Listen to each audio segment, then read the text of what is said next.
Morning, everybody. We've about 30 seconds and then we'll get started. Thank you. Committee members, before we start, you should have 3 additional bits of paper on your desks, 2 addendums to the 2 applications, 1 each, and then also some written comments from Simone Taylor, the local member for Amesbury. Does anyone not have one of those 3? No, good. We're all up to date. So we'll give it another 30 seconds or so and then we'll get started.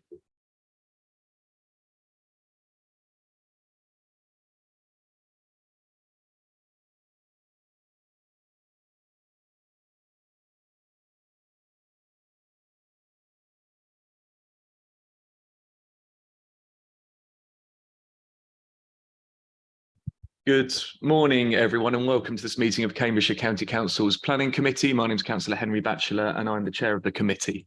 I'm going to run through a few bits of housekeeping, and then we'll move on to the main agenda. So I'd like to welcome those members of the public and press who are watching the live stream of this meeting via the council's website. The council supports the principle of transparency and encourages filming, recording, and taking photographs at its meetings that are open to the public. Members are advised that this meeting may therefore be filmed, recorded, or photographed. Can I please ask all members to turn their mobile phones to silent or vibrate whilst the meeting is taking place? There is no fire alarm test scheduled for today, so if it does sound, then please leave by the nearest marked fire exit and assemble at the rear of the building at the far end of the car park. Toilets are available on the ground floor and refreshments are available outside the venue or equally on the ground floor. So with that out of the way, we're going to move on to the agenda, starting with agenda item 1, apologies for absence. Mr. Snowden. Thank you, Chair. We've received apologies from Councillor Mandy Smith and Councillor Mark Goldsack substituting. Morning, Mark. Good. Item number 2, declarations of interests. Do any committee members have any interest they wish to declare? I don't see any, but if any do become apparent, please do just indicate. Agenda item 3, minutes of the meeting held on the 19th of April, which were quite lengthy. So thank you to Dan for managing to transcribe that meeting, which did go on for some 6 hours. So can I just ask those members that were present at that meeting if they have any issues at all with the minutes as written? No. Good. Can we take those as a correct records? Good. Thank you. I will sign those at the end of the meeting.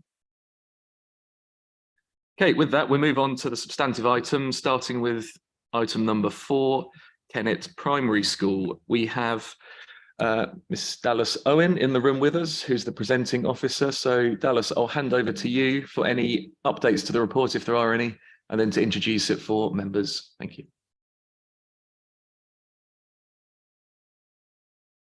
Thank you, Chair. Okay. Good morning, members. As the Chair said to you, there is an update, an amended sheet that was shared with you, removing condition 26, draft condition 26, and inclusion of another condition at the end. The proposal before you is a Regulation 3 application for the erection of a 1-storey, 1-form entry primary school to accommodate 210 pupils with a 26-place preschool nursery, with associated site access, car and cycle parking, landscaping and associated infrastructure for the Kennet Garden Village development. Okay. As you can see, this slide shows Kennet up in the top right-hand corner and a star showing the approximate location of the application in relation to Newmarket and other villages and in the locality. Dallas or someone from Dem Services, is it possible to move the image we have of you, Dallas? Nothing personal, but okay. It's difficult. It's right over the area we need to see. Yes, I don't know if someone can do that, can they, before we continue? It might just be a case of minimizing.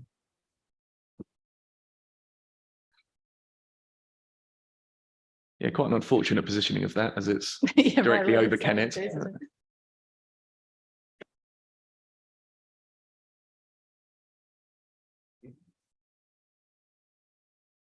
There we go. I think, Dallas, thank you, as you were. Thank you. Can you see the star there, which is the approximate location of the proposed school?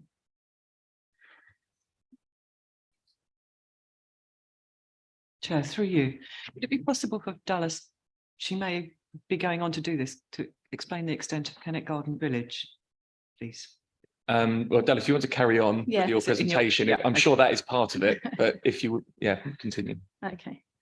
So the principle of a new primary school for the Kennet Garden Village development has already been established with the granting of the outline planning application reference 18/00752/ESO by East Cambridgeshire District Council on the 15th of April.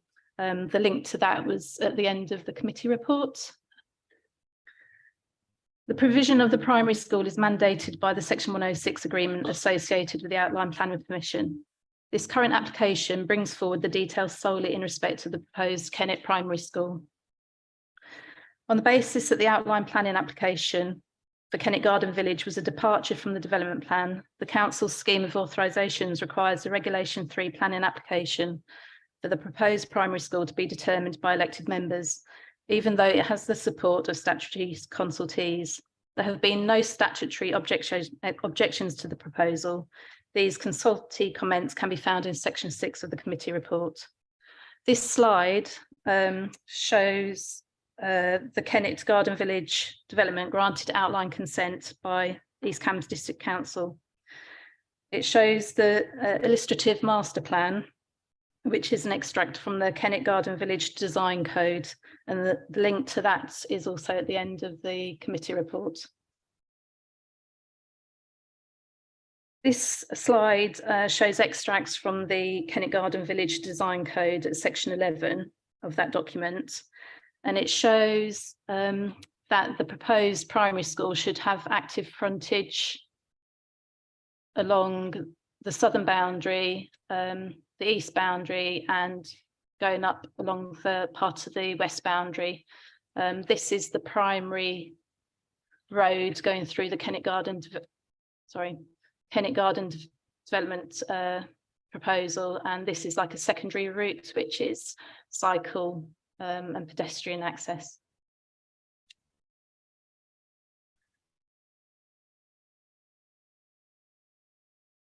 This area here is the village square, the village green, and this is the village centre of the Kennet Garden village development.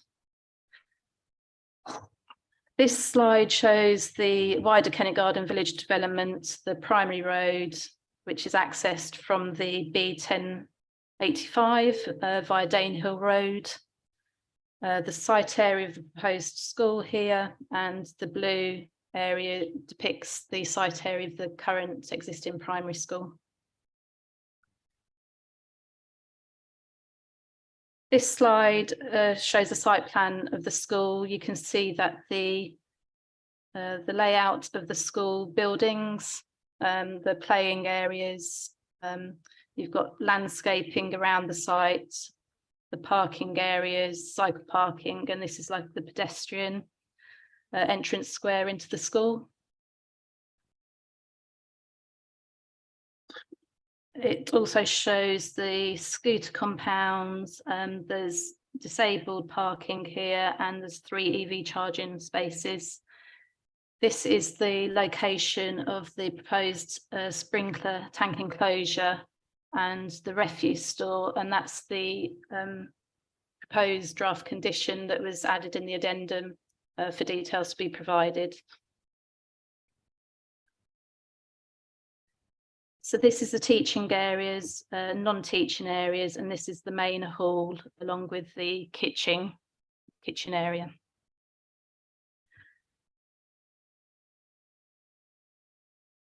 Please note that there isn't an active frontage as per along this boundary as per the design code for Kennet, and this is for a number of reasons, including safeguarding of the pupils, and because the teaching areas needed direct access to outside space, and also this layout allows for further expansion of the school if it's required in the future, which wouldn't necessarily be the case had it been a continuous frontage along here.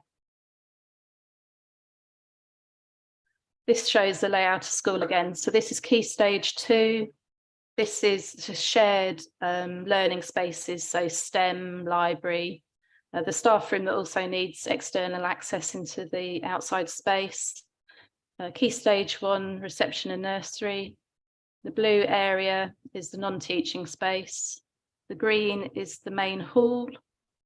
And this is the kitchen, servery and storage for tables and chairs. This area here is an outside area to be used for a versatile outdoor space, to use for outdoor dining with the school, or if it's to be used for the community use of the main hall as well. You can also see here that the red hatch is where they've depicted how the school could be expanded in the future.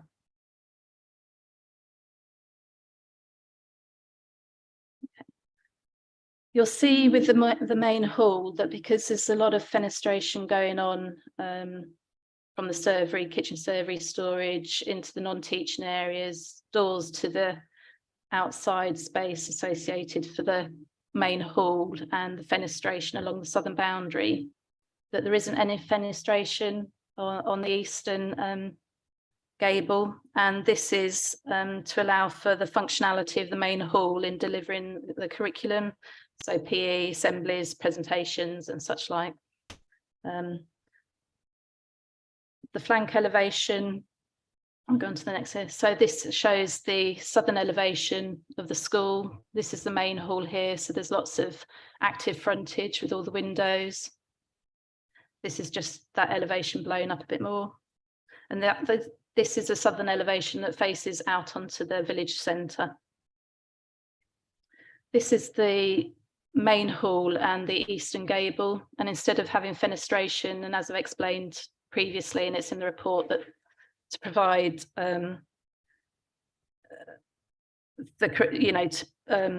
deliver the curriculum, they can't have any fenestration on this elevation. So to provide a bit more of an active frontage, they've designed this mural, and details of which are also draft condition to be agreed at a later date. Final access points to the site. So the green is the pedestrian routes. As you can see, the green dots. The blue arrows are cars, vehicles for the staff parking and visitor parking. The red arrows are for the servicing and fire access. This is the main primary route through the Kennet Garden Village development. And this is the secondary route, which is pedestrian and a cycle route.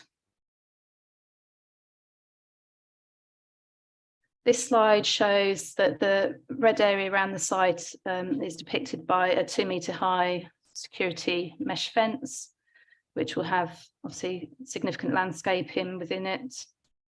The blue line is a 1.2-metre high security fence.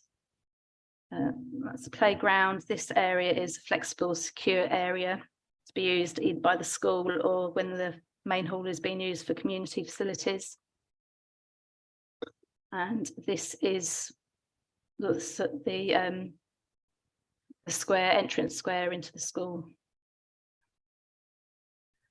This is a 3D image of the proposed school. So you'll see that the cycle pedestrian access route here, the main hall, non-teaching areas, teaching areas, and you can see that each classroom will have its own individual outside space, as well as the main school fields as well. In conclusion, on the basis that there are no statutory objections to the proposal, and taking into account all the material planning considerations, the balanced recommendation in the report is for approval, and I'm happy to try and answer any questions members may have. Thank you.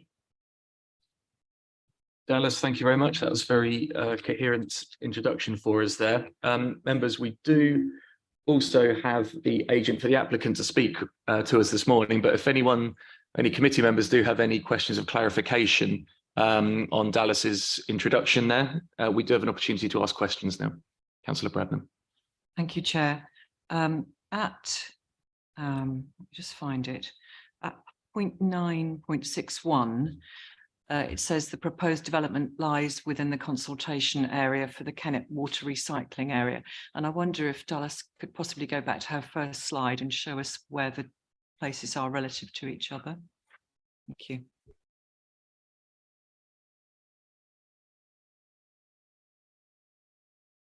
And also on that slide,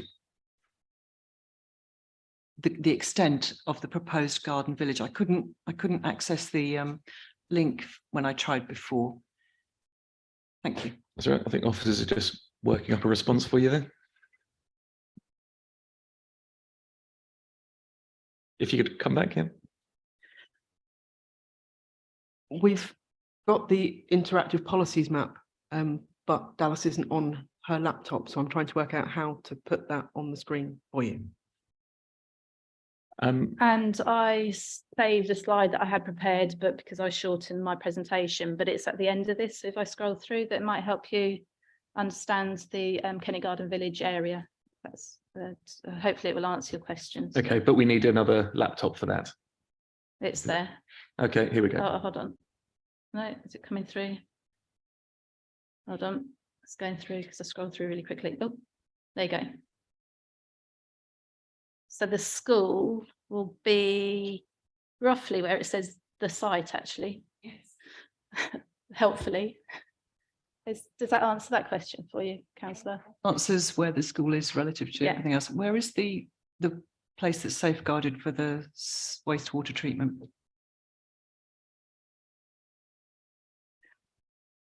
It's a wastewater treatment consultation area, and it's quite wide, and we're still working out how to put that interactive policies map up on the screen for you. I mean, if that is going to take a while, we can hear from our public speakers first, and then if you need 5-10 minutes or so, hopefully we can come back to that in the debate. Councillor Bradnam. Chair, Democratic Services have said it'll be 2 seconds. So thank you. Okay, we'll indulge.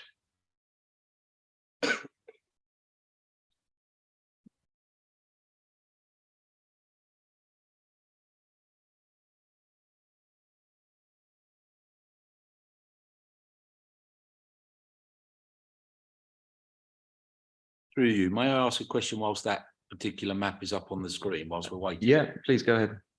I know the area pretty well. I'm an East Cambs resident myself, and I don't live too far away from here. The B, I think it's a 1085 that runs through there, is a busier road than the average B road. I thought it might be useful for members to have it pointed out to them the position of the existing primary school.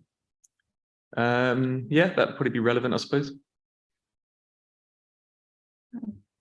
So you've got some location requests there, Dallas. Yeah, the school's there where it says where you see the K for the Kennet CP school. Existing site is there. Okay, so to the northeast of the Yeah. proposed site. But it's to the northeast of the B road. Yeah, That's the point I wanted to bring out. It's actually on the other side of the quite busy road that cuts through. Bear in mind that that is a cut through. You've got the A14, the A11, and a British Rail mainline station there, all within walking distance. Okay, I think that's useful. there is a draft condition 22 for walking routes, which has been asked by highways and the safer routes to have details to show the walking routes from existing Kennet Village to the new school when it becomes operational, because of the safety issues around that until full Kennet development's been developed through. Okay.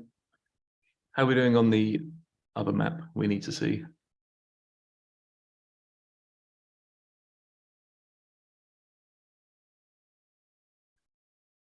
So what are we looking at here? So what we're looking at here is a map for the water treatment consultation area, which is the colour's not come up wonderfully well on there, but it's the blue circle with the triangles on the inside of it. Okay, the one circling Kennet, is that right? Yeah. Okay, Councillor Bradnam, does that answer your question? To understand that, then that whole area is under consideration for possible use, it's protected for this. It's just that I'm finding that hard to marry up with what it says in the text, because somewhere it said it was within 200 meters of land identified for sewage treatment works. So 200 meters sounds more specific than that diagram implies. You know, it's just to understand. I mean, in the text, it says that since there are other domestic dwellings closer than this was not considered to be a problem for the location of the school. So I just wanted to understand how that related.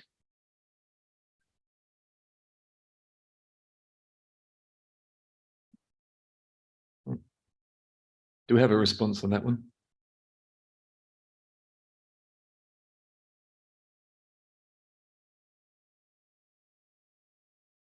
I think officer suggests getting the answer for you here. Thank you, Chair. So yes, that's the consultation area, and the case officer thinks that the 200 meters comes from the overall Kennet Garden Village and where that's going to be. So we don't have a plan with where that would be on it for you. Apologies. And Okay, so Thank you. Perhaps perhaps somebody local will be able to speak on that. I don't know. I was okay. going to say this would have been considered as part of the wider Kennet Garden Village development as well, the safeguarding area. Okay. Well, I think if we need to go into further detail on that, perhaps we could do that during the debate section. But if anyone does have any further questions of clarification on the presentation from the officer, now would be a good time to ask. Councillor Connor. Just something, Dallas, yeah, just a little surprised. It's only a comment, throwaway comment really. Kennet Parish Council haven't made any comments. So I find it quite a little bit strange really, but perhaps you got something to add to it, or perhaps you haven't. I sent a follow-up email asking if they had any comments to make, and I didn't get a response at all. Okay, we are where we are with that then, thanks. Okay, well, I think that's probably all the questions we can ask at this stage. We do have the agents for the applicant with us this morning, Mr. Sav Patel, who I believe represents Stratton Parker. Morning. Morning, Chair. Morning. So I'm sure you're familiar with the process, but we have up to 5 minutes to address the committee. And at the end of which, if you could stay seated in case there are any questions for you from committee members, that would be really helpful. Please, whenever you're ready. Thank you, Chair. Morning, members. I'm speaking here on behalf of Kier Construction Limited in support of this planning application and to fully endorse the case officer's recommendation for approval. The primary school forms an important part of the wider outline consent for Kennet Garden Village development and will be an integral community hub located in the heart of the Garden Village development, which will benefit existing and future residents. We have worked extensively and closely with officers and statutory consultees through the pre-application and post-submission stages of the application process to ensure the scheme has satisfactorily resolved all consultee comments and issues as far as practicable. This work is reflected by the application receiving, this work is also reflected by the application receiving no third-party comments or objections from the consultation process. Moving on to the external appearance and layout of the school, it has been designed in accordance with the approved design code, save for the necessary child safeguarding requirements which take precedent. The design also allows for future expansion of the school as the need arises for future-proof the development. The school has also been designed to incorporate a fabric-first approach, and more than 80% of the energy consumption will be met through heat from air source heat pumps and electricity from PV panel arrays on the rooftop.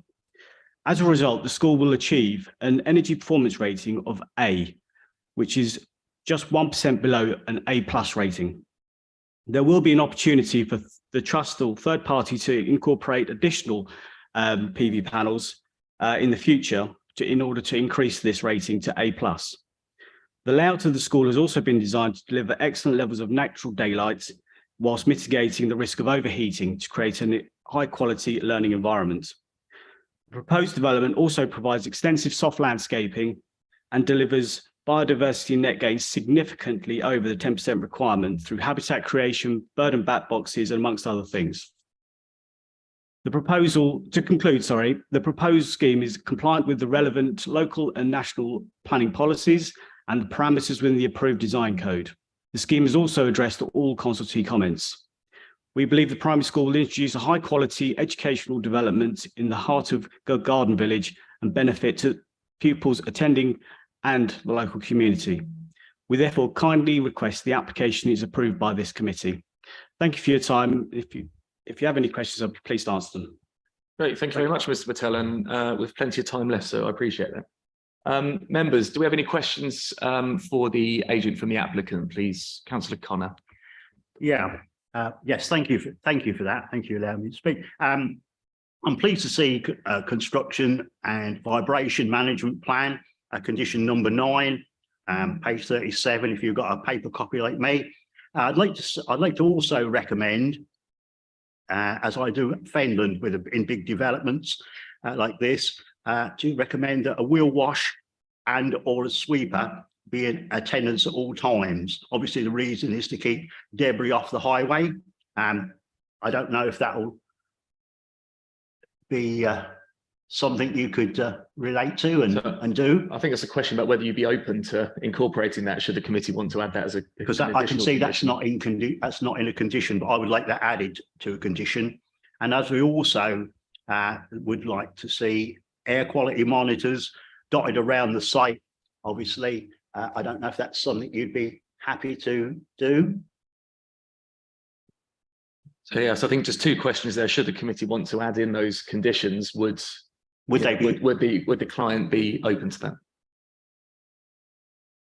Got a thumbs up from my client, so yes, we would. I believe as part of the environmental construction management plan, or the construction management plan for condition 8, there is provision for a wheel washing facility as part of that. But if more detail is required or a separate condition, then we'd be happy to deal with that. Okay, I do see, yeah, on a construction environment management plan, yeah, I do see that. But just long as we've got your thoughts that you'd be happy to do that, I'm happy. Thank you. Lovely. Thank you. I think we've got the thumbs up on that one. So Super, thank you. Councillor Bradnam, please. Thank you, Chair, and thank you, Mr. Patel. It is in paragraph 9.61 towards the end of that, where it says the application is for a new school, which would be approximately 200 metres from the waste recycling area as identified under policy 16. And it's talking about water recycling. So what this is saying is that we might be giving approval for a school in a place where there currently isn't a water recycling area, only to have a water recycling area built quite close to it in due course. So I just wanted to check whether that, as part of the development of the Kennet Garden Village, whether it's your understanding that that is what is proposed. And the second question relates to the parking and drop-off facility in paragraph 7.3.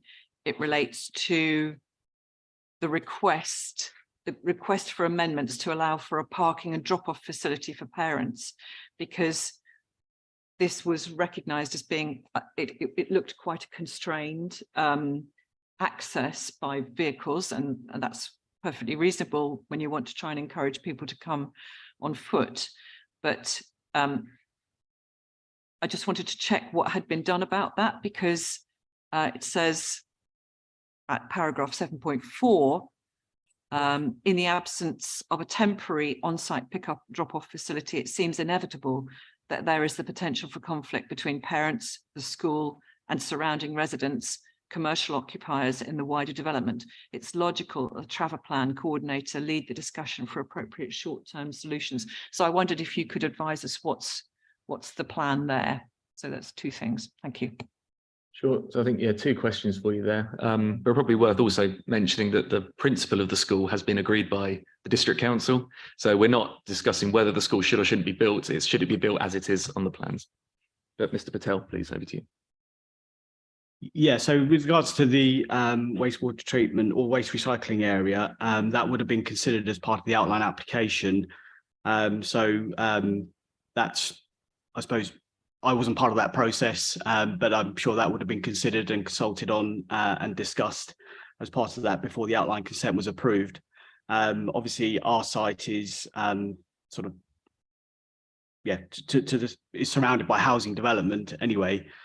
So I don't know what more I suppose I could add to that either myself or the chair or Dallas has already commented on. Moving on to the parking and drop-off facility, this was an issue that has been discussed or was discussed at length during the application process. We had a separate meeting with the Highway Authority. It was felt that a drop-off facility would not be necessary, given that majority of the pupils that would be attending the school would be coming from the Garden Village development in itself, and therefore a lot of the access would be predominantly by foot or cycle.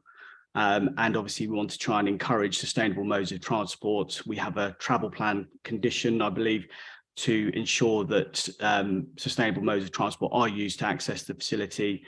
And as I say, the drop-off point was discussed with the Highway Authority, and they concluded that they were happy with what we were proposing to do in that regard. Thank you very much. Thank you. Councillor Gardner, please. Thank you very much, Chair. Yes, thank you, Mr. Patel, for your report. Very interesting.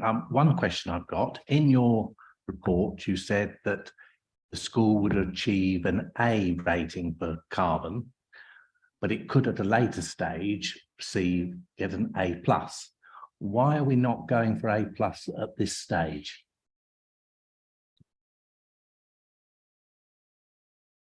Well, we are doing everything that we need that needs to be done to conform with the relevant national, local and national policies in terms of, and also the design code in terms of achieving a sustainable development that incorporates renewable provisions. I suppose, yeah, we've taken the clients have taken it to a point where they feel that it is to a level where they think is acceptable. There is, I believe, a condition in a draft condition regarding BREEAM ratings as well. So further information will be provided as part of that to ensure that the scheme overall provides renewable energy and is an efficient building in terms of construction and future phase. Okay, good. Well, Mr. Patel, I think that's the end of the questions for yourself. So thank you very much for taking the time to come in and address us this morning.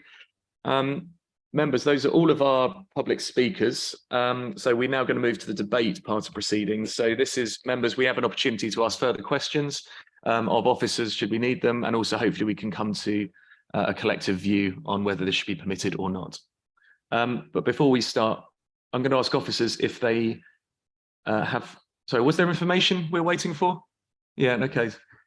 Still want to know, roughly speaking, Councillor Bredon. where is the, thank you through you, Chair. I still want to know, roughly speaking, where is the proposed waste water recycling area relative to the school? Sure. I don't know if officers are able to help with that.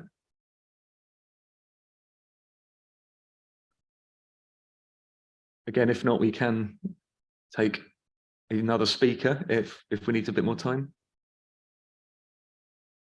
I think it's the wording of the report is talking about the fact that it's in within 200 meters of the area rather than the treatment center itself, because there's nothing that I can find about the treatment center. So it's the consultation area of it.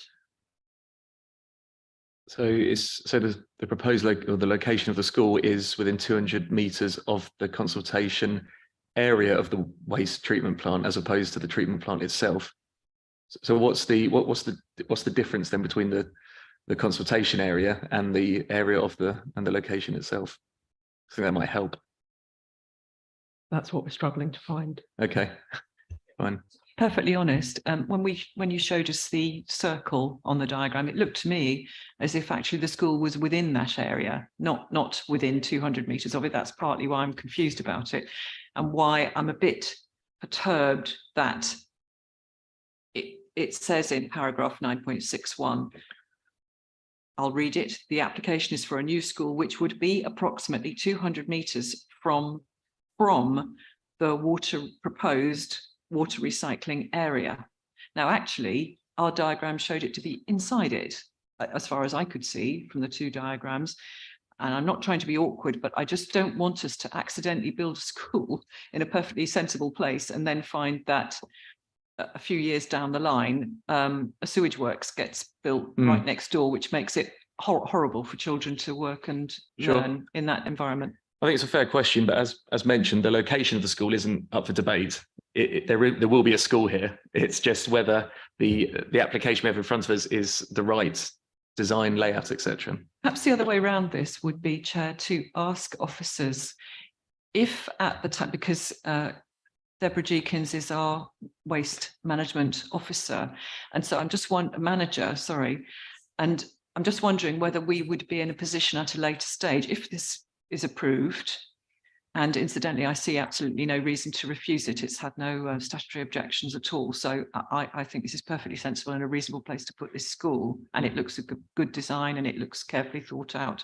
So I had seen no reason to object to it. But I just want to know if later down the line, it was decided in the development of the Kennet Garden Village that they're thinking about the location of a water recycling centre.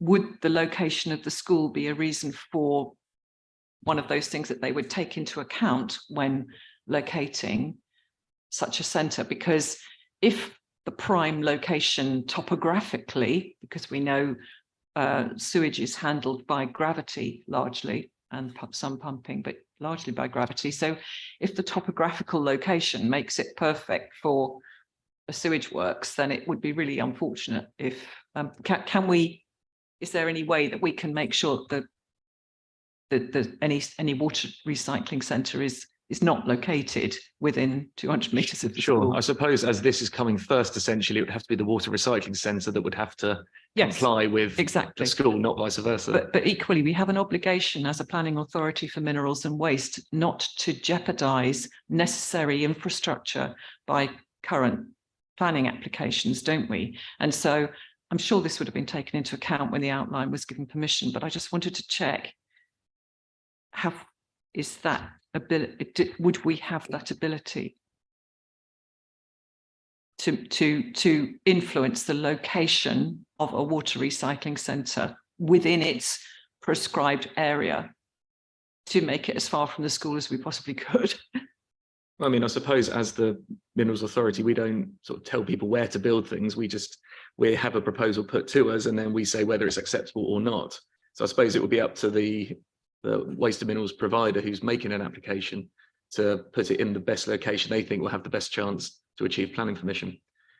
So, yeah, anyway, Councillor Goldsack, you've been very patient. That's fine. It's actually related to this moment, and a little bit of knowledge can sometimes be dangerous, but a little bit of knowledge that I have on this isn't it that maybe that what we're looking at here is the area for the cordon sanitaire, which is actually the affected area at which a WRA may be reaching with odor, smell, whatever, as opposed to physically where the site is. And as I've witnessed personally in the local one to me, improvements in management of WRAs down the years have drastically reduced the cordon sanitaire needs for these things. So that may or may not be applicable to this one. But I think the circle is probably the area to which it may reach, as opposed to where it's physically would be within there. Okay. Again, I don't know if officers do have any more clarity on this, because it seems to be a point of contention at the moment. Albeit, obviously, as mentioned, we aren't discussing the location of the school, but that has been agreed by the district council. But I think it would be handy, because obviously there is an open question at the moment about what that means. Thought on that. It occurs to me that, of course, this is a protected area, and any new water treatment plant would be built to modern, current, the best standards, we would hope. And as Councillor Goldsack rightly says, nowadays we have good technology to enable water recycling plants to be built in a way that are much less troublesome to their neighbours. So maybe the thing is that if and when such an application came forward for the new village, garden village, then it would be at that point that our officers would then be they would be a consultee to that process, would they not? I think, would that be right? And so in fact, they could make that point at the time. Yeah, absolutely. I mean, I think that's right, unless I'm misreading that situation, officers. Yeah, so if the application came in to ourselves as the Waste Planning Authority, so depending on the size of it, then obviously we would take into account development that's already there, sensitive receptors, etc. If the application was a nationally significant infrastructure project, or as part of statutory development, then we would still be a stakeholder and a consultee. In terms of, I've been looking at the when the Kennet Garden Village was before the inspector, and there are some notes just with regard to there not being any capacity to accommodate the development, the whole development's foul water within the existing network in Kennet.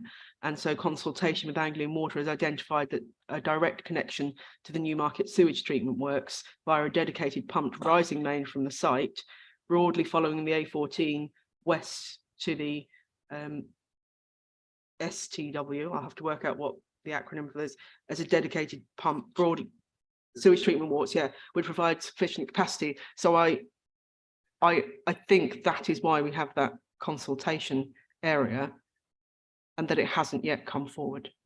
So it sounds like it's going to be a collection and a pump to the treatment works at Newmarket. Okay, well, I'll leave that in your capable hands. Okay, I think we might have gotten there. Okay, members, moving on. Any other topics? Any other members wish to make comments upon? Councillor Goff? Yeah, thank you, Chair. I think this might be I'll ask the question of the officers, but I think I'm also very interested in Councillor Goldsack's view on this too as well, given the local knowledge. But I sort of looking at the travel plan, we know that, you know, school children and traffic is not a good mix. And despite what the agent said, there's still, I think in the travel plan, 58% of the journeys here are still proposed by car. Now I recognise that currently to the existing primary school it's 91%, and I went on to Street View. And if you look at the existing primary school, it's clearly taken at drop-off time, and there are parked cars all over the shop. So I guess my question, given the comments which Councillor Bradman alluded to before, is, and the anticipated journeys associated with drop-off and pickup, and the nature of the roads, are we assured that there are no issues there, or are we confident that that mix is truly safe between the school children and the traffic? It seems to me that 58% is quite given the comments which the agent made about the location of the school relative to the new housing, 58% is not particularly ambitious. But I guess I would just like some confirmation that that is considered to be workable, and I'm very interested in Councillor Goldsack's comments, if he has any on that from a local knowledge perspective. Thank you. Sure. Well, I mean, obviously we have the report from the Highways Department, who obviously have responsibility for transport and travel, but officers, do we have any sort of further comments on that? Or is that response satisfactory? That's what I was going to say anyway, because the County Council Transport Assessment Team had no objection to the modelling of that, and Sure. Highways Development or the Safer Routes to School, and that's why we've got a draft condition 22 walking routes, which require further detail to cover the period from the date of the first occupation of the school up to completion of the surrounding road to ensure there are safe interim walking routes in place to the school. Okay, thank you, Dallas. Well, let's get some local knowledge then. Councillor Goldsack.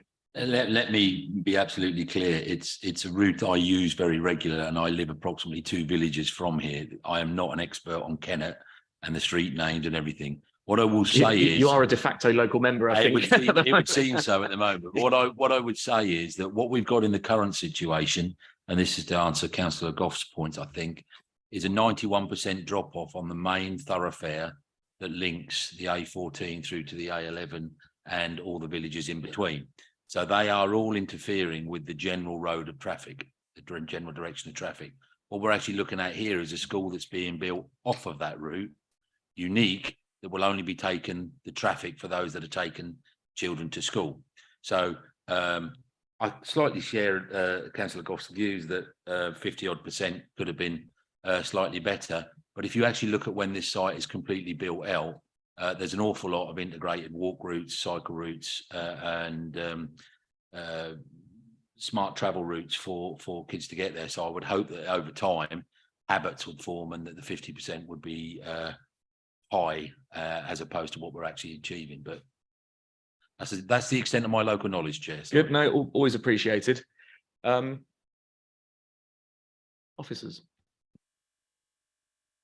Can I just add to that as well that there's the draft condition 23 for the school travel plan, and they are generally a live document, and in that you'll see that it'll be monitored annually over a 5-year period within that condition. So that would allow for variations and improvements on to increase from the 58%. Okay, thank you for that. Councillor Bradnam, please. Thank you. Councillor Goff is right. On Google imagery, I didn't check when it was taken. I counted 30 cars parked along the, I think it's called Station Road, is it? At Kennet. And this looked like school collection time in the afternoon, perhaps. I'm not quite sure. Which is quite a worry, isn't it? Because it's on the same, this is the same road that will form the northeastern boundary of this new Kennet village. And I can't remember if the intention is for the catchment of the new school to accommodate the children in the old school and to come over, or whether they'll run in parallel. But the other thing, whilst roaming around the Google map, what I notice is that I'm going back to sewage again, because there's quite a lot of lakes, and this indicates a low area, you know, topographically low. And the Kennet pumping station is to the northeast of this site on Danehill, off Danehill Road.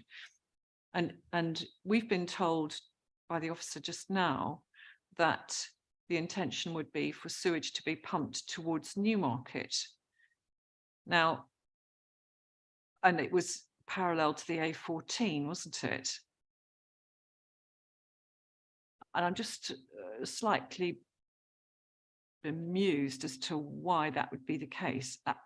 It just concerns me that presumably the Kennet pumping station is over capacity. That's what, or we were told that the current pumping station was over capacity. So obviously this would have to have a new system that pumped sewage westwards to Newmarket. It's just rumination, really, Chair. Just a little bit concerned about the infrastructure. Okay, no, understandable, but obviously we do have reports from our consultees on those 2 points on waste and also on transport. Neither of the consultees have come back with any concerns or recommendations of refusal. So obviously we as an authority are reliant on the experts per se to advise us on specific technical issues, and that's what they have done. Obviously we have in the past overruled that, but you know, in this situation, personally, I don't feel in a position to second guess them on these 2 particular points. So for me, I don't see those as concern enough to for the harm to outweigh the good in that respect. But there was just one other point, and that was, I don't know whether I've gleaned from the papers whether the current existing Kennet Primary School would carry on if this new school were built, or will the pupils from that school go to the new, Sure. Will they run in parallel, or will they both? Sure. Not sure. Councillor Connor? Yeah. Incorporated Councillor Bradman. Okay, so the existing one will remain as well, is that right? Yes, they'll be incorporated in each Okay. other. So the Fine. other one won't be. This one will take. Okay, so the students from the current one will be moved to the Yeah, new school. Okay, correct. Yeah. there we go. Can I ask that is I'm glad that that's the plan because that's inevitably what will happen. The parents will want to take their children to the new school. So I just wanted to make sure that is actually what the plan was. Okay, thank you. Okay, no, I think that's all been clarified. Members, any other points people wish to make on this particular application? Still question, we're not in debate yet, Chairman, are we? Yeah, we're in debate. Okay, yes, I have then. I'll take this opportunity, shall I? Kick off. There are no statutory consultee objections. Happily there to see voltaic panels and heat pumps being incorporated in the building. That's a very big plus for me. So bearing in mind my previous comments, that hopefully will be taken into consideration and being implemented, I see no reason to refuse this application. And therefore, I shall be going with officer's recommendation to approve this much needed school and obviously the layout, Chairman. Thank you. Brilliant. Is that a proposal you're making? In any, because everyone else wants Yeah, to speak, no, but it is a proposal further along the line, if you like, Chairman. No, that's very handy. Councillor Corney. Thank you, Chair. I'm not going to add to what David just said, to be fair, because I think it's pretty common sense. I'm quite happy to second that proposal. Okay, good. Well, we have a proposer and a seconder for a motion to accept the recommendations to approve. Before we take that, do any members have an opposing view to that? Does anybody want to make any or raise any concerns they feel are strong enough to warrant a refusal on this?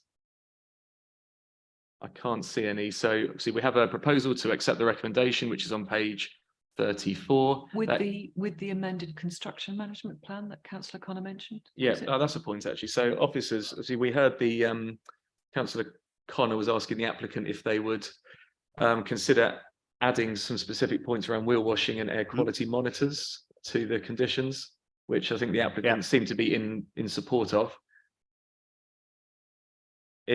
Chairman, I covered that. Chairman, I covered that off with respect. I covered that off in my last. I said with to quote.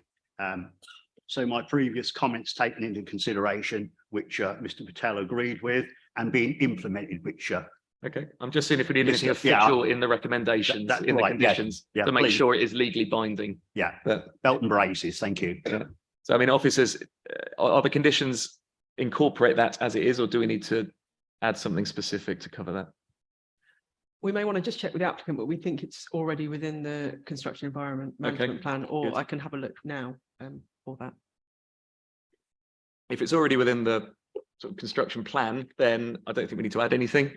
And obviously the applicants have heard what Councillor Connor has requested, and they seem to be in favour of that. So if there's nothing more we need to do, you know, officially in terms of changing wording, then I think we can continue, and hopefully that's satisfactory. Okay, members, so we've had a proposal to accept the recommendation, which has been seconded. So the recommendation is to approve with a list of conditions which follow that in the papers. Can members raise their hands if they're in agreement of that?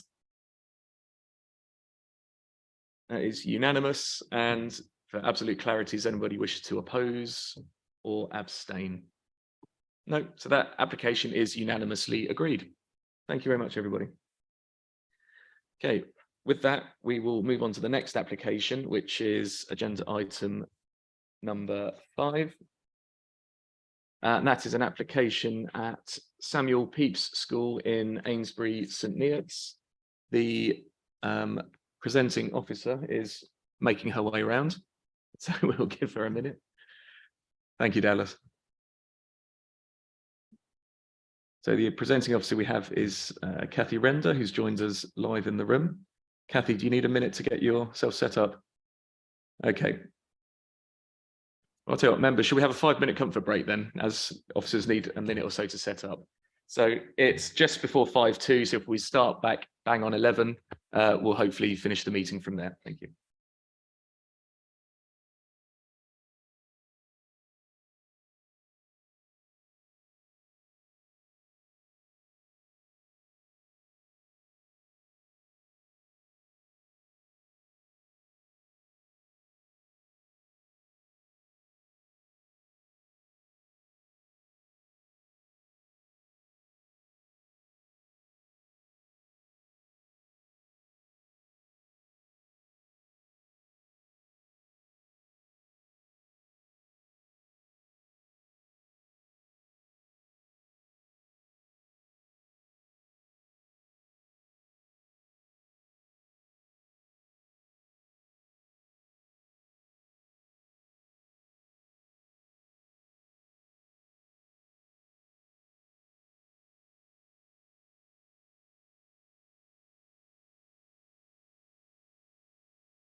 Okay, welcome back everyone to Cambridgeshire County Council's Planning Committee. We're just on agenda item number 5, which is an application at the Samuel Pepys School in Amesbury, St Neots. We have Kathy Render, who's the presenting officer, and I believe she's all set up and ready to go. So Kathy, over to you for any updates to the application and then to present it for members. Thank you.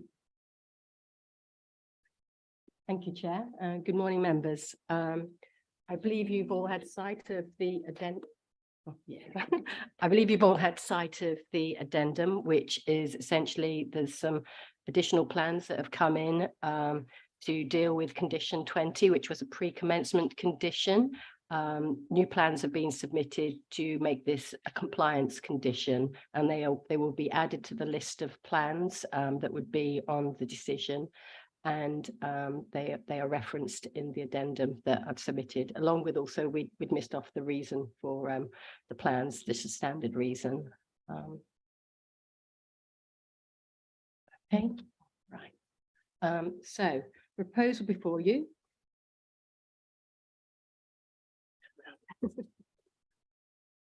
Proposal before you is a Regulation 3 application for the development, including a material change of part of a car park to use for education purposes, falling within use class F, erection of an extension to the school, erection of a gymnasium building, new pedestrian access, alterations to parking arrangements, additional vehicle and cycle parking, bin store and external landscape works at Samuel Pepys School, Cromwell, Amesbury, St Neots.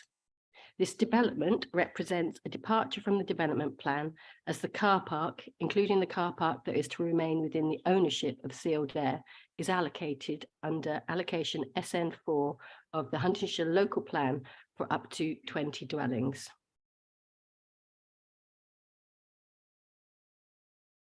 This slide demonstrates the location of the school in the wider area. So you can see it's on the western boundary of St Neots, with Huntingdon to the north, approximately 10 miles the north, and Cambridgeshire is approximately 20 miles west.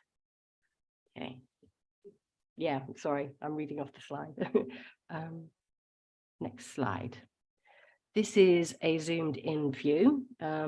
So you can see the context of the site in relation to the surrounding residential commercial area and the existing school. The site is currently accessed from the from Cromwell Road. Here you can see, and also from the rear of the site via Pepys Road over here. A new pedestrian access is also proposed from Naseby Gardens to the south. That's approximately here. And that will also give access to the proposed cycle storage. The eastern bound of Conwell Road is lined by a large number of commercial buildings. So that's all of this area. Essentially, it's really quite extensive. As on the aerial view, Samuel Pepys School is set within an area consisting of residential and commercial properties, and also adjacent to St Mary's Church of England Primary, which is shown here, and the Bargroves Centre, which is here. The school, actually, part of the school is here, so it's linked to the Bargroves Centre. And the Bargroves Centre is for adults with certain educational needs and disabilities. This is the proposed site plan. So you can see both the proposed single-storey flat-roofed extension, which is here, and a modestly sized flat-roofed proposed gymnasium, which is over here. Pointer. Is it possible to right-click on your mouse and to give us a laser pointer option so we can see it more easily?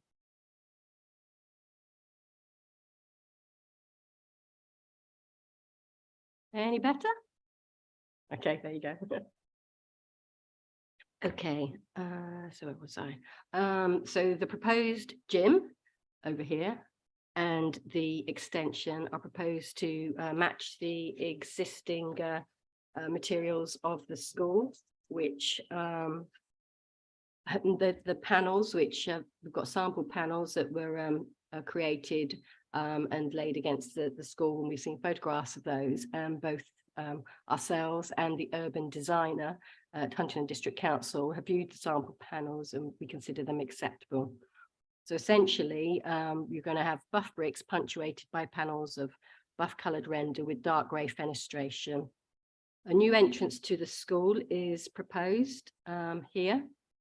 And a feature parapet wall will wrap around here. So you will see it will be defined by darker textured brickwork that will define the entrance and give a sense of arrival. Here is the car park that is proposed. You can see this whole area here is the existing car park for sealed air, and it is being split into two. And all of this area within the red line is the car park that will relate to the school. So that's in addition to the car parking that exists on site wrapping around here. Okay. This is the proposed outline planting scheme, which has a lot more detail on it. I'm not sure how well you can see that. The key is quite small. So if I just explain it. So the orange areas marked on the plan around here, they are sensory planting. The purple areas are ornamental planting here and here and around here. The lime green area, as you can see around here, is low planting to the car park, and that's actually going to be bound by a tall hedge that's here. And this hedge here is an existing hedge and will remain on site. The grey, kind of the grey-green, that's existing planting within the site. Obviously, much of this area is not going to be touched around here. The development focuses around the front of the school and then off towards where the gym is. There'll be a wild flower meadow down here within what is termed as a forest school. The tree girths that sort of like dotted around the site, they vary from about 16 centimetres up to approximately 300 centimetres. So the trees will be of varying sizes at planting stage. We've also got to the rear of the school, we've got a couple of little willow dens and a wheelchair tunnel. This area here is a separate little garden that's for the teachers, and then this area is classified as a tranquil area. And then to the front of the school, these are classrooms here, and you've got canopies adjacent to the classrooms there, and these two to the rear.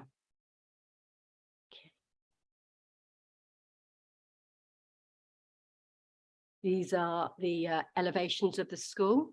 You can see on the small insert here the different elevations, which one it relates to. So this is the front elevation, and this is the school entrance that I referred to with its defined parapet. And you've got the different materials, but you can see it will be the buff brick with the dark grey fenestration that I mentioned, and it will be in keeping with the rest of the school.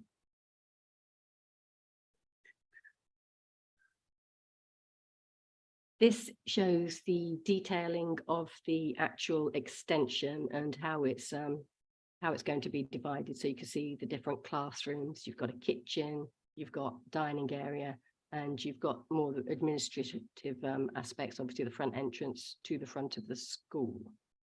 And you see it's connected to the existing school, and it wraps around here and links in this way. So you've got access from school to the rear. This is just the gym. It's a modest gym, so I've only included the elevations just so you can see that it's of a similar material and that it's flat roofed with a small parapet to the front. And as you would have seen on the earlier plan, it's sort of like over here within the grounds of the school. This is the addendum I referred to earlier. These are the additional plans that have been submitted. Essentially, we'd set a condition, a condition 20, which was to ensure that no temporary site buildings went on site without us first receiving details. At the last minute, we've received some drawings so that we can put these before you and show what they are intending to do. So you've got the details of the cabins. There in effect, there will be 6 of them. So there'll be 3 side by side, and then there'll be double stacked. And this tells you the size of them.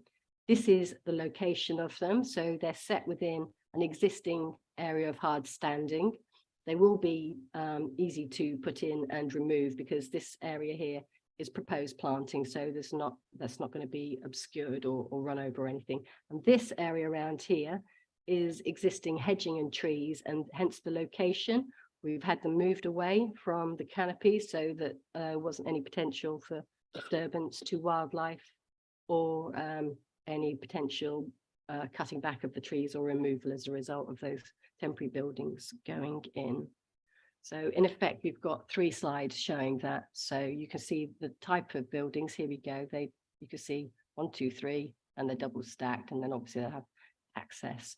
One of the other things that we have requested is in terms of amenity, that any windows that would be facing towards the school, despite there's some natural screening here, that any screening would be provided in terms of obscure glazing on that side. We don't have any concerns regarding overlooking of neighbours, particularly to the south at Naseby Gardens, not only because of separation distance, but also because the building that will go up will be screening that as the development proceeds. So in effect, there are 3 plans that you will have only just seen have gone onto the website. This shows in detail, and you can see it over the aerial. So you can see the 3 double stacked and how they cleared the trees, and that it's within an area of hard standing. And these are only temporary buildings, and there will be the condition is phrased in such a way that they will be removed prior to first occupation. So it's clear they are temporary. And this is simply some basic floor plans showing the needs they've requested in terms of canteen and basic office stuff, and also obviously cubicles and changing room with lockers. And I think the final slide, this is a 3D view, so you can see what it will look like. So this is the main frontage to the school. As I've said, I mean, it's going to become closer to Cromwell Road, but this shows the entrance to the site and how you've got fencing wrapping around it. And basically it's just 3D visuals of what the school will look like in its setting. And I believe that's the last slide. Yes. Kathy, thank you. That was very thorough. I'm sure that's appreciated by committee members. Members, we do have, as with the last application, we have the agent for the applicant is going to speak to us. But before we do that, if anything was unclear in Kathy's presentation there, do have an opportunity to ask questions about that. Councillor Bratton. Thank you, Chair. I just wanted to check one thing, and that is that when you look at the Samuel Pepys School on Google Imagery, in the area between the broadly square 3-sided roof and the building that's set at an angle, there is another tiled roof building. And I just wanted to, is that actually going to be incorporated in? Yes. Will it be incorporated into the new extension is my question. Yes, that's the existing hall. So the extension that I showed, it comes to the front here and wraps around, and then there's built form going through here that then links to the school. So that hall is to remain. There's no demolition of the main school buildings as a part of this. It's simply an extension. And the other question was, is it on the revised site plan, the northwestern part of the Bargrove Centre was within that site plan, I think. And I just wanted to check, is the intention still to continue to use or be at least not only just notionally connected with the Bargroves, but actually to still continue to use some of their buildings? If you look at the red line, see how it comes through here. So you've got the existing school and the red line actually comes through here. So the Bargrove Centre is to remain. And that's actually outside of the red line, but it's within the blue line because that's county council. That's my misunderstanding. I thought the building to the northwest of the Bargrave Centre was actually part of the Bargrave Centre. Oh, what, this building? Yes. No, that's the existing school. Okay, right. Lovely. Thank you. Thank you. Councillor Goldsacks next. Thank you. Yeah, I've got two questions and they are literally for the officer for clarification. You mentioned two areas of new access, Cromwell Road and to the rear. My knowledge of SEN is that car usage for transportation of pupils is likely to be higher than normal. So can you confirm that those two new access routes are vehicular? I didn't quite hear whether they were vehicular or passenger. And also that at the point of parking for helping the student out, there is more space allocated than would normally be allocated for somebody dropping a child off at a non-SEN school. That's question one. The second question was in the local member comment, which I think anybody that sits on any planning device always welcomes the view of the local member. I think it carries a lot of weight. But the local member mentions again the 20 dwelling planning application, outline planning in the local plan, but says there's been no objections. Can you, as the officer, just confirm that that is the case? I'm not saying that Councillor Taylor is telling us the untruth, but it may have come in since that was written. Absolutely. The existing access here is going to be a shared access in actual fact, partly for the sealed air car park, which will be here. And this is the area that is going to be allocated to the school. Sorry, if I can, again, from local knowledge, Sealed Air? Sealed Air, they're a business that actually are across the way on Cromwell Road. They've got quite a few properties along Cromwell Road, and they're reducing the amount of car parking. So this, like I said previously, this, you referred to this, it's called SN4 in the local plan. And so this whole area within that I'm just marking here was allocated for the 20 houses. I'll come back to that point in a minute. So the existing access is going to be utilised by both the school and by Sealed Air. But this area will be obviously for the school, and then Sealed Air will have a separate access into here. So it's very clear that there's not going to be anyone parking inappropriately. The rear of the school, it's an existing access. That's not to change. So that's already a vehicular access from Pepys Road. And just down here is where, sorry, that's not moving. Just down here is the access that is only for pedestrian access that will come from Naseby Gardens, which runs around the boundary of here. So there's no proposed changes to the vehicle access, only the introduction in effect of a pedestrian access, which will then allow them to bring cycles on. But as you mentioned earlier, it's this type of school, they do have a high number of drop-off points. So it's mainly by car. So within this car park, all of this area around here, they are larger, as you say, and they are drop-off points for parents or taxis. And then this is actual ordinary parking. And just down here, there's some disabled parking as well. So that's got additional width in there. But they do meet the standards of Huntingdon District Council's local plan. Can I have a follow-up to that? Thank you, through you, Chair. So at the current pupil ratio of 102, we've got X amount of drop-off points. Have we more than proportionately allowed for additional drop-off points with a very impressive, significant growth for SEM pupils going to, I think I read 165? The county's highways team and the transport team have viewed the development. They have no objections, and there is a condition on there that after a year that they will update the transport plan that to ensure, like you say, there's no issues with that side of things. But we've got no objections from our statutory consultees on that. Okay, thank you very much. A question of clarity from Councillor Gardner, please.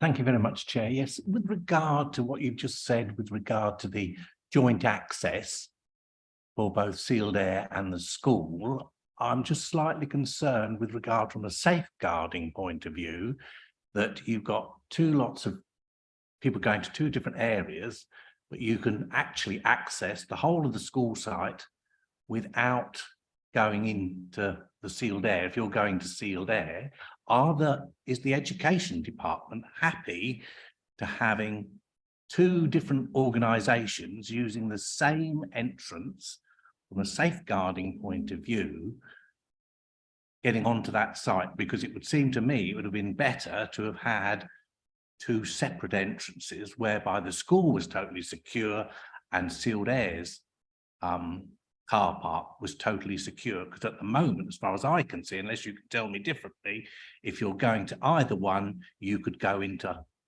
either car park. You're right in that they can both come in here, and there will be a separate barrier here for employees of sealed air. So no one that would go in from the school would be able to access that. In terms of safeguarding, there are boundary fences that will wrap around the school. So the school car park area is actually sort of like separated away from the school by security fencing. Sorry, Councillor Gardner, I was going to say, so the two car parks will be physically separated, albeit the access will still remain joint. Yes, Yeah, but- that's right. There's going to be fencing that wraps Yeah. around here as well. Yeah, but my point is that if you're going to the sealed air car park, you could technically drive onto the entire school car park and park up and not go into the sealed air car park if you're not, so therefore, to my mind, that is a safeguarding issue for the school. How is the school going to prevent somebody going into the sealed air car park and then coming onto the site when they should be going into the sealed air car park? Because to my mind, there is no way that the school can monitor who's parking where in that car park in the current arrangements. I'm just going to go back to point 9.22 of the report, which says it's been suitably demonstrated that the proposed school car park will be able to accommodate the proposed car parking and drop-off pickup demand generated by the development. Furthermore, it's been demonstrated that the proposed changes to the sealed air car park will be able to accommodate the demand for car parking space by their employees. Thus, they wouldn't be going into the other car park. The parking spaces available to sealed air will be clearly marked, and staff will be informed of the parking area available for them to prevent sealed air staff parking in the school car park. And yeah, so I think it's fairly clear.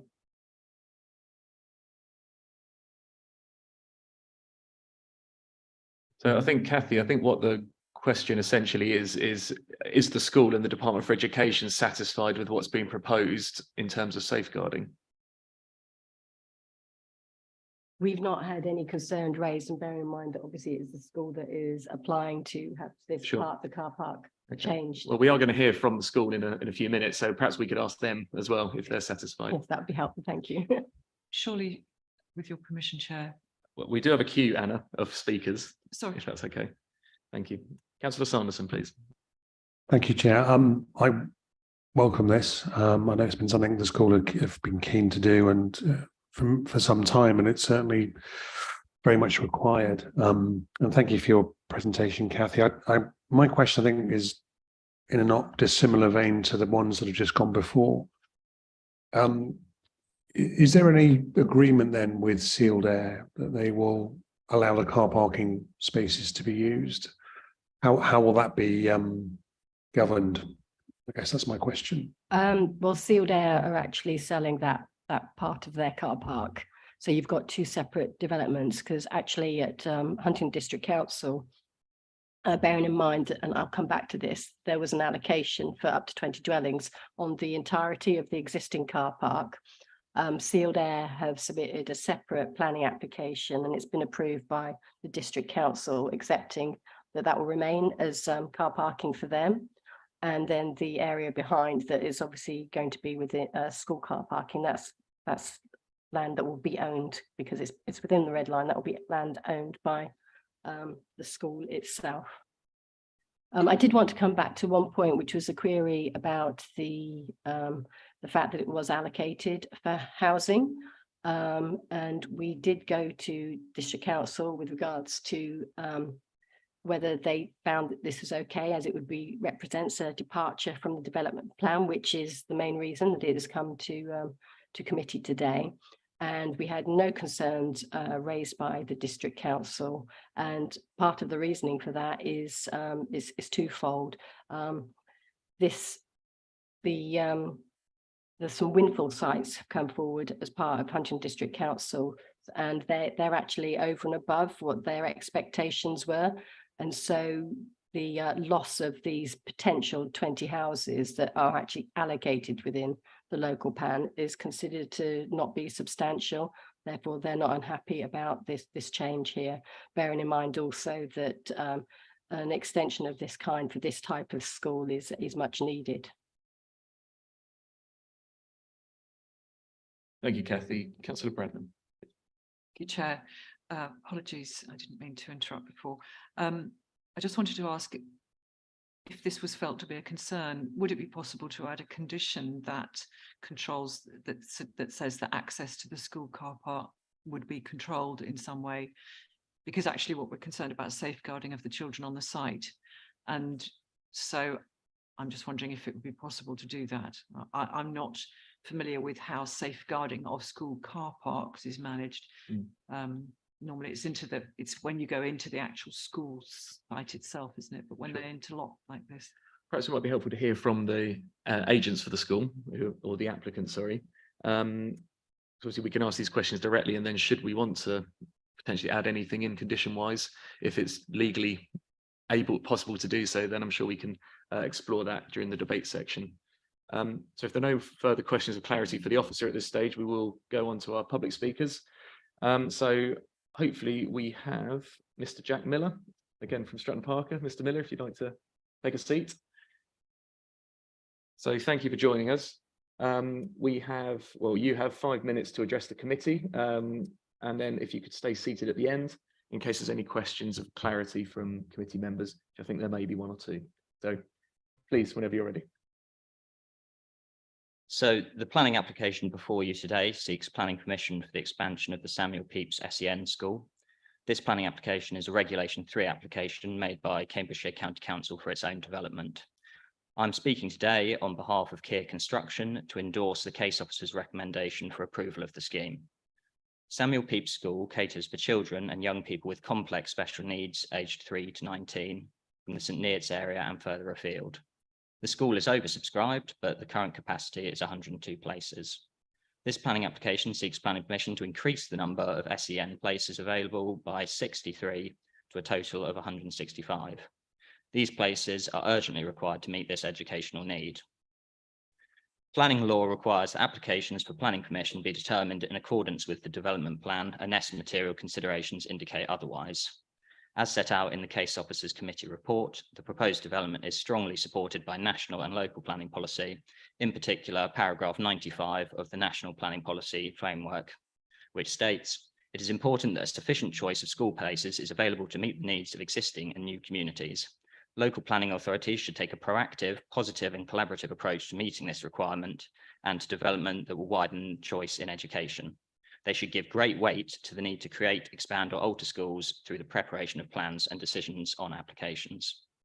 The proposed development for the expansion of the school does include land allocated for up to 20 dwellings in the Huntingdonshire Local Plan 2036.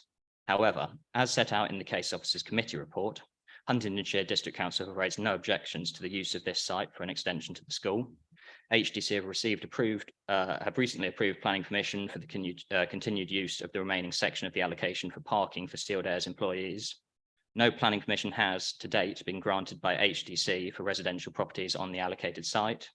HDC can demonstrate a 5-year supply of housing. It is therefore considered that the loss of the small number of houses that form the allocation would not significantly harm the delivery of housing for Huntingdonshire. The applicant is in agreement that given the urgent need to provide SEN school places and the fact there is sufficient housing supply, this departure from the development plan is acceptable. Further to this, the proposed development has the support of statutory consultees and no public representations objecting to the application were received. Positive engagement has been carried out between the school, the applicant and the county planning authority, which has resulted in an acceptable development. The proposed development will be highly sustainable and also includes numerous enhancements to support biodiversity. An environmental management plan was submitted with the application, which will ensure construction impacts are carefully managed. People and Community Services plan to complete the project in time for the start of the academic year in 2024. Given the clear and urgent need for the proposed development, it is requested that the committee resolve to grant planning permission for this development. I guess there might be a few questions. I think you might be right there. So thank you very much for your presentation. Members, do we have any questions for the agent of the applicant? Councillor Connor, then Bradnam, and then Gardner. I think Councillor Bradman had her hands up first. If you'd like to carry on, and then I'll... Trying to add a bit of variety to proceedings, but yeah, Councillor Bradnam. Wouldn't wish to bore you. I just wanted to note that I've just done a quick scan of this application and I can't see any reference to safeguarding.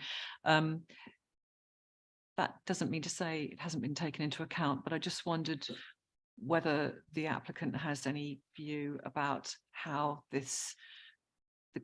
how the access to the whole site might be managed at the school gate. Yeah, of course, I think it's a really important question, which the applicant takes very seriously. As was set out by the case officer, there will be a 1.8 metre safeguarding fence to the main school site. So I guess we're specifically talking in relation to the car park. For the car park, it's worth noting that the gate system that's going to be employed will function so that as the main gate opens for someone with a sealed air fob, one gate will swing open, effectively blocking the way to the school car park so that sealed air cars can go into their site. So to that extent, the children will be safeguarded. I'd also like to mention that drop-off at SEN schools is a very managed process. So often it's at a specific time and there are a lot of teachers around to help with the getting children and young adults in and out of cars. So yeah. Supplementary? Thank you very much. I am chair of the Corporate Parenting Subcommittee and I'm mindful, and on the Children and Young People's Committee, and I'm mindful that a lot of the journeys to our schools, particularly our special educational needs schools, are provided by taxis. So I'm just wondering how are we going to accommodate the fact that taxis may need to go into the car park to drop off children, and yet we don't want people from anywhere else to be going in unless they've got some authorization. I just think it's something that we might want to take into account because of course these are inevitably even more vulnerable than the rest of our children. So I would like to think that somewhere along the line somebody thinks carefully about how that can be achieved, that the access of the public in all its forms, including taxi drivers, can be managed at this site in a way that keeps the children safe. Thank you. Sure. Don't know if you want to respond to that at all. It's not essential. Yeah, no, we totally take on board your point, and I would say that it's an existing site that has existing measures in place to manage pick up and drop off, and that's done to a high standard and will continue to be done. Thank you. Councillor Connor, please. Yeah, thank you, Chairman. Yeah, thank you very much for your presentation. Very good. I'd like to see the construction plan amended, so to speak.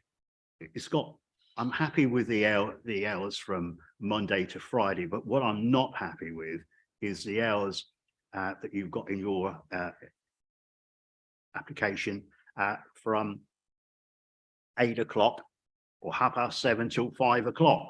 I don't feel that's in the interest of residents' well-being. So I would like to see, with your agreement, we stop Saturday from 8 o'clock until 12, because obviously, yeah, it was just reiterate a residents' health and well-being.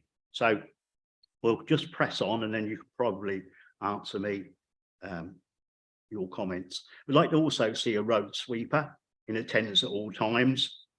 And as you've alluded to in 9.12, I'd like to see air monitors on the perimeter of the fence, because Naysby Gardens is only 21, the nearest residents are only 21 metres from the south of the site, as it says in the application. So your thoughts on that, please?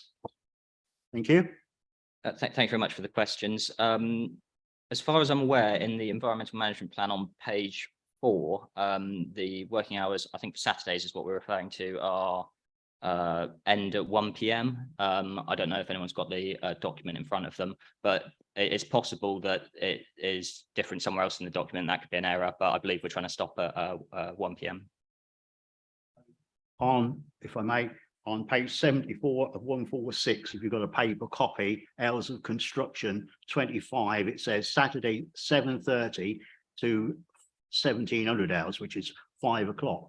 So there's some conflicting views on that, isn't there? So yeah, so I'd like it from 8 o'clock until 1 o'clock, if you could see your way clear to doing that. Thank you. Yeah, I can confirm that's an error, and that we're happy to make that change and be held to, I think there's a planning condition as well. I don't recall exactly which one, which has the correct hours in. So hopefully that's controlled by that. We can amend the document if needs be. Okay, so in our paper copy, the condition 25 is saying hours of construction are currently on Saturdays 7:30 a.m. till 5 p.m. I think it's just been confirmed it should be 8 a.m. till 1 p.m. So I think officers have noted that, so I think that's going to be amended before we make a decision. Well, we need to belt and brace that, don't we? We need to get facts right at this particular time, don't we? And not leave it. Yeah, absolutely. We can, I'm sure we can amend that before we make a decision.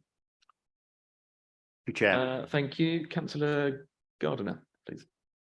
Thank you very much, Chair, and thank you very much for your report. I just wanted a slight clarification on your report. You stated when somebody was entering the school car park, the barrier would raise up. If there was sealed air, the barrier would raise to get into the joint section, and then the barrier would also raise to go into the sealed air car park. How are you preventing that vehicle from going further into the school car park? Because in the report it says parking spaces available to sealed air will be clearly marked and staff will be informed of the parking area available to them to prevent sealed air staff parking in the school car park. But that, you are told that that's not necessarily going to stop you or somebody else entering the site if they think they're going to sealed air, or pending, I'm just playing devil's advocate now. You've got somebody there that wants to get onto that school site. How are you going to prevent them from going further into the school if they should not be there? Because I'm looking at the safeguarding for the children, which these children are particularly vulnerable. Yes, thank you for your question. Without a diagram, it's slightly difficult to explain, but if you can imagine you're coming into the site, you've got the front gates, which either open outwards like this or inwards. And then to this side, you've got the sealed air car park. This has effectively got 2 gates as well. The first one will close in that direction, sorry, open in that direction. And this far one here will open out, effectively putting a block in front of your straight ahead. So you're not forced to turn left, but it will definitely encourage people to, I guess, safeguarding the car park as a whole is outside the secure line, and essentially can't guarantee people can't get into the car park but they would need a fob in the first place to get to the first gate, would they? Oh, there's an intercom system as well. So yeah, it has been thought about. Sorry, it's a gate. Did I say barrier? Yeah. It won't lift up. The front gates will open, and then these gates will open as well. Okay, so I think if yes, thank you very much. Yeah, Chair, okay. because that does make that much clearer now. Thank you very much. Good. Thank you very much. Councillor Bradman. sorry to be a pain, but it's on the same point. You can see on Google imagery how the gates are right now, or as of October 2022.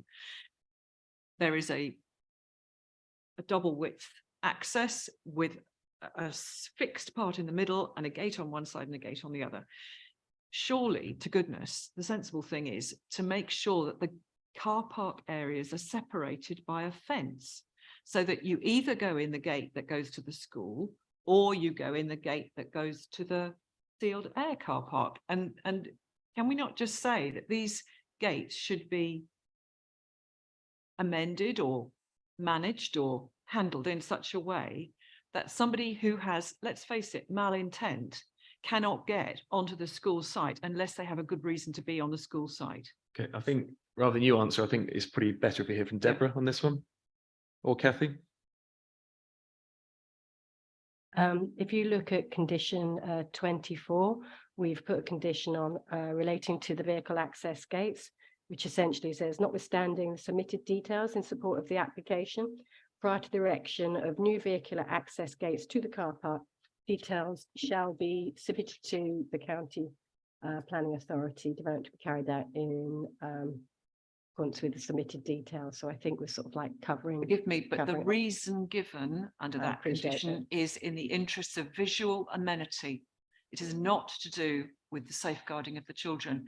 So I would request that we put an amendment in that suggests, yes, I agree, the current gates are not beautiful.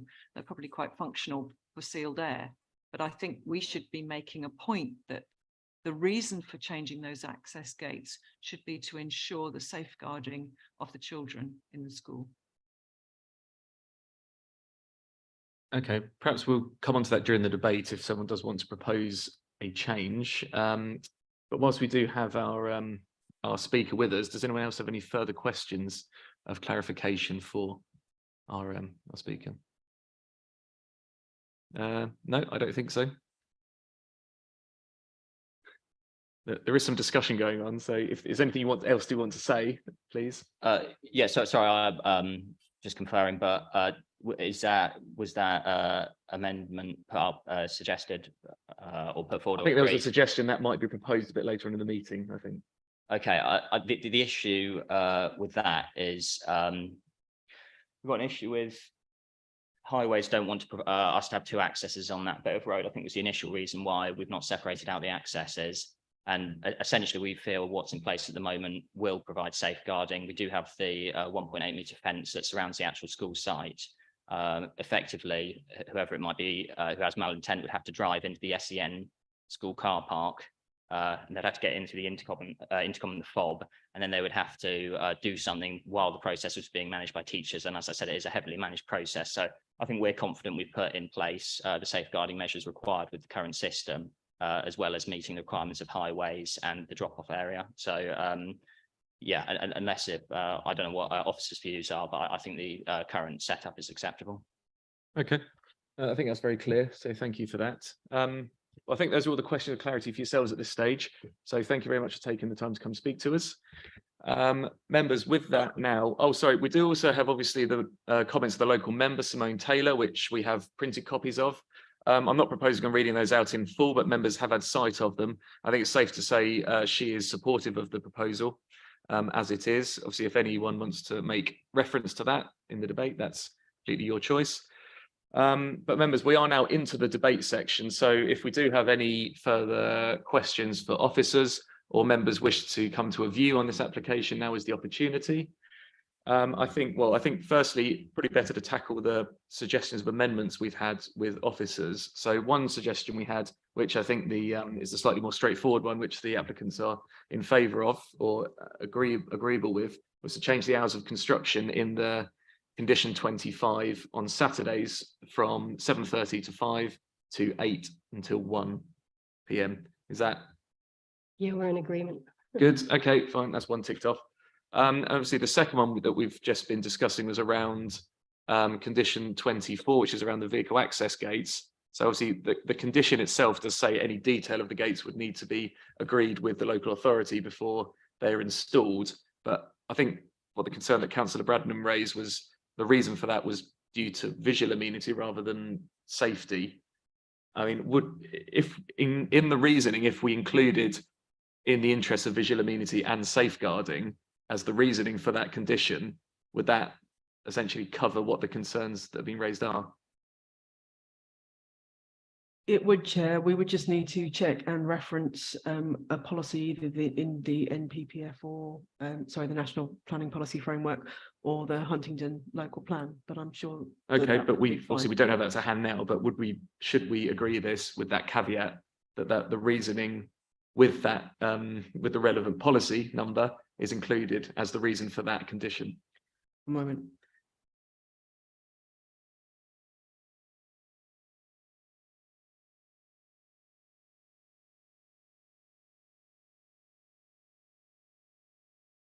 So I don't think there is going to be anything in policy terms. So yeah, in terms of the local plan. So we may just need to check with legal as to whether adding safeguarding is a planning consideration. I don't see why it wouldn't be. Okay, well, perhaps we might hear from legal on that then. We didn't think you needed today, but we have done. I don't know if there's a legal view on including a reason for condition 24 as safeguarding. I don't see from a legal point of view that there would be an issue in adding safeguarding. There's nothing within the. Could you pull the mic towards me? Sorry. There we go. Okay. As just saying, I don't think from a legal point of view there would be an issue of saying safeguarding. We would probably try and support that with policy. I was just going to take a look at the NPPF to see if there's anything we could reference in that. You say there's not an issue through you, Chair. You mean it would be okay to do that? Yes. Great. Okay, fine. Councillor Sanderson, is it on the same point? It is, Chair. Yeah, Yeah. thank you.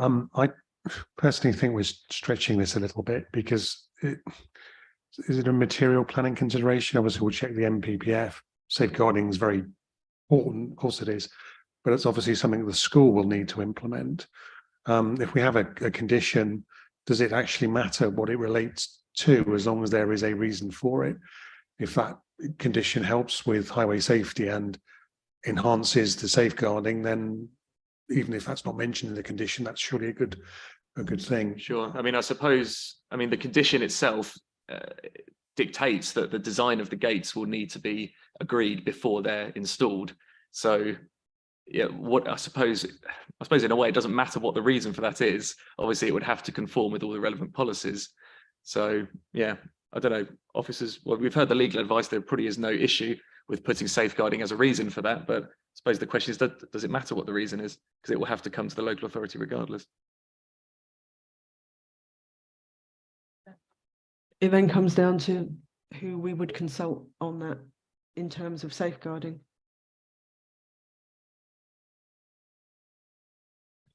Okay, all right, well. Sorry, Chair, because the school would be best placed, the applicant would be best placed, the school would be best placed to advise on safeguarding. So we'd almost be consulting the applicant themselves. Okay, fair enough. Well, there we are. Okay. Is this on the same point? I do have other speakers, Yes, Councillor. NPPF 130E, or indeed, where did I see it? I read it safe, that it would be safe. That's weird. I just read it just now. It talks about planning policies and decisions should ensure that developments are A, B, C, D, E, site accommodation, sustainable mix of development. Here we are, F, create places that are safe, inclusive and accessible, which promote health and well-being. Now, that I'll carry on reading. With a high standard of amenity for existing and future users, and where crime and disorder, the fear of crime, do not undermine the quality of life or community cohesion and resilience. I don't know whether it comes under that, but that would seem one place you could hang it. I think something for our colleagues to. Sure. Yeah.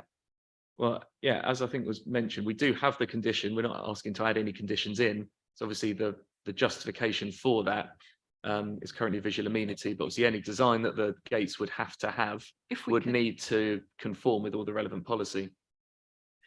So I'm going to take some other speakers now, because I think we're sort of going around in circles a bit here. Councillor Gardner. Thank you very much, Chair. Well, on this point, which I raised originally, I think the agent has quite rightly told us now precisely how they would prevent members of the public getting on to the school site by the fencing around the car park that would have a gate on it that you would have to have a fob to get through. So therefore, I'm quite content that even if you parked in the wrong car park, you wouldn't be able to get onto the school site unless you'd got the correct access. So I'm quite happy, Chair, if you to propose the application, approve the application going forward once you've had all the any other comments from any other councillors. Oh, good, thank you. I think that's helpful. We do have other speakers, so I'm going to take councillors Goldsack and then Connor. Yeah, my point was on a similar vein.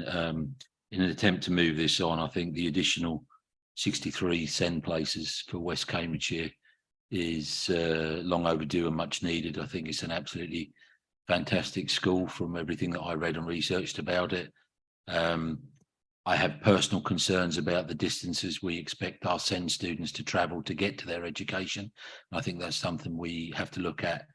That's not part of what we're here today to do. We're here today to look at the designs of a school to accommodate these 63 places.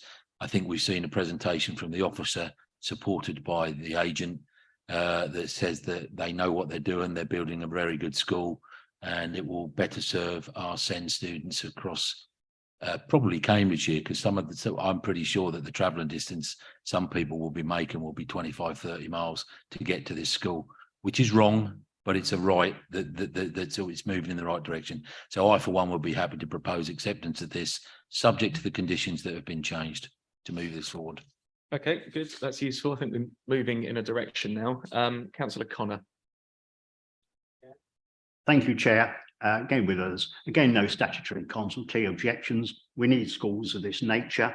So with the conditions, working hours amended, a sweeper and an air monitor included in the greater construction plan, I'm more than happy to second Councillor Gardner's recommendation that we go with officers to approve this plan application. I'm happy to second it. Thank you.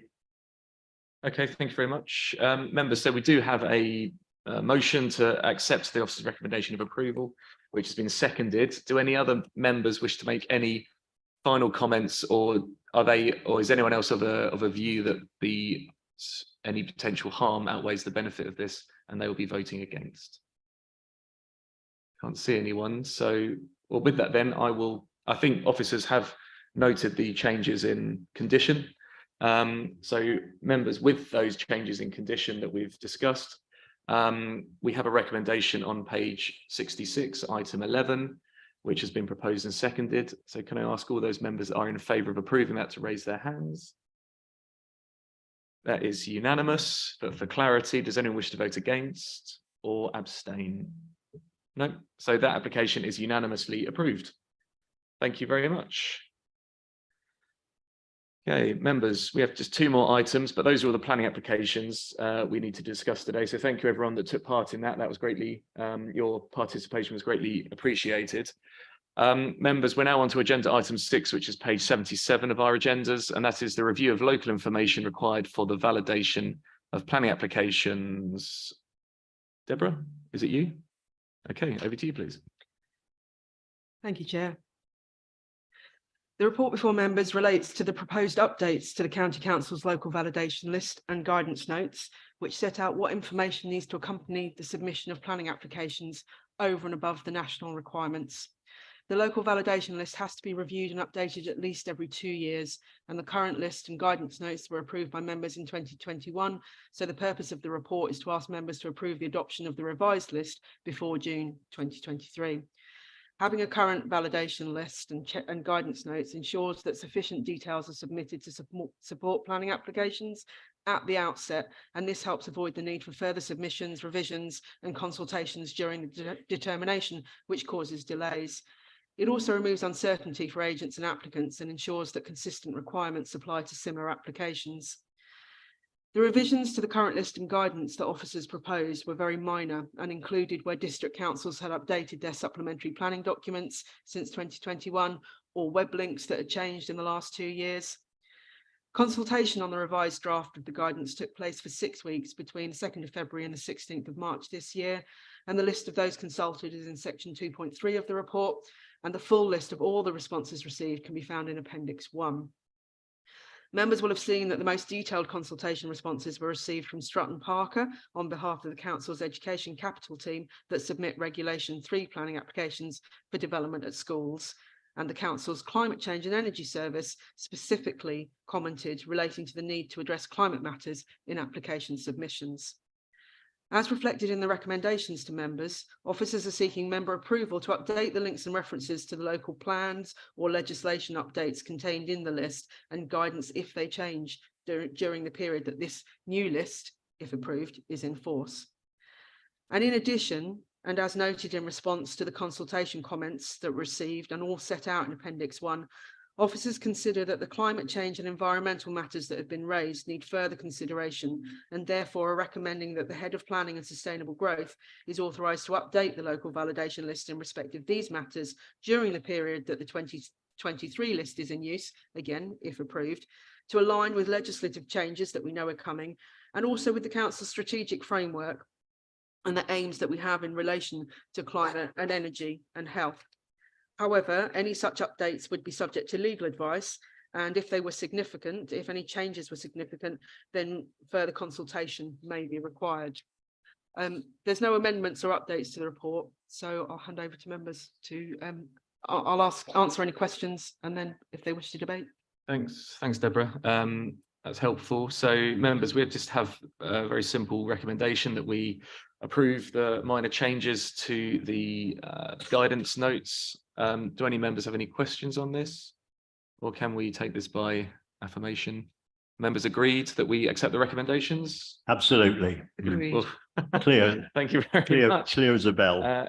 For completeness, anybody wish to vote against or abstain? No, so that's unanimously approved, Deborah. Thank you. And then last item, members, which is on page 133. There's just an update to the enforcement and monitoring report. As we only met last month, is quite a short list. I won't propose Deborah needs to introduce this, but do any members have any questions about the item on the report? No. Go on, Deborah. Thank you, Chair. Just one thing. As noted in the report, we have a new team leader for the enforcement monitoring team, Bill Field, and he's attending committee today so that members can meet him. So Bill, if you'd like to stand up and say hello. And then just for the sake of completeness, we also have a new team leader for development management, principal planning officer, who's Lorna Gilbert, who is also at the rear of the room. So just to introduce to members, and obviously happy to answer any questions members may have. Thank you. Councillor Bradnam. Thank you, Chair. Thank you very much for your report, Deborah. I wanted to ask on point 11.4, the question there relates to a site where land raising has taken place. And I just wanted to ask, not about this particular site, but is land raising a matter that should be raised with the Minerals and Waste Planning Authority, and under what circumstances? Thank you. So land raising would be an engineering operation, but it would depend, everything in planning is a matter of fact and degree, so it depends on how much. The reason that this site is being investigated is what's been used to raise the land, so it's the importation of waste. In terms of some district planning applications, there may be land raising that's either required and within the preparatory works for the planning application, or included within the development that is authorised to raise the land. But in this case, it's particularly because of the extent and what has been brought in. Whilst it is inert waste, it's the amount of waste that's come in. So it's a change to the landscape as well as the importation of waste. I was wondering whether some of the circumstances in which it might be brought to the planning authority is to do with where it goes across the border to the lead local flood authority, where there's an impact on water balance in the area. Does that also come? Would that also be a reason to bring matters to the planning authority? Yes, but it might normally be the district if it, depending on what was used to raise the land. But in this case, it is something that when we are drafting a recommendation for an enforcement report, we will be covering the fact that, as far as we're aware, there's been no flood risk assessment undertaken, and that would be part of the planning harm. Okay, thank you, Deborah. Members, any further questions? Councillor Connor. Yeah, it just seems to me, looking on the report, at Willow Farm in Little Downham and Hathley Farm in Ellington, FDS construction, they seem to be serial importers of inert waste. So how are we getting on? How are we getting on with looking at that and putting an end to that? Please, thank you. Thank you. So we have been working with, in terms of the Willow Farm, we've been working closely with East County District Council, and in terms of Ellington, we've been working closely with the Environment Agency. And we had initially assumed that the Environment Agency would take the lead at the site at Ellington, but unfortunately, because the waste is inert, they see that as low risk. So I would agree that obviously there's a pattern here. We are moving towards enforcement action on both sites. I must advise members that enforcement action is likely to be appealed, and that will obviously delay the process. And there are permitted development rights for the importation of waste for agriculture that will be relied on by the developer. And so the reason we've taken time and will continue to take the time that's necessary is that these are complicated issues. And whilst I don't think there are grey areas, the developer does. Thank you for that update. Thank you. Right, thanks. Members, any final questions on this enforcement report? No. So we've just been asked to note this, I believe. So I think we can consider that noted. We move on to, and the final item is agenda item 8, page 145, and that's just a summary of decisions made under delegated powers. And there has only been one. So just that, again, that's just for noting, members. So I think we can consider that noted. Okay, well, 3 minutes past 12. That concludes our business today. So thank you very much, everyone. I'll draw the meeting to a close. Thank you to officers for your diligence as ever. Thank you to our public speakers and to our committee members as well. So thank you very much, everyone. Thank you, Chairman.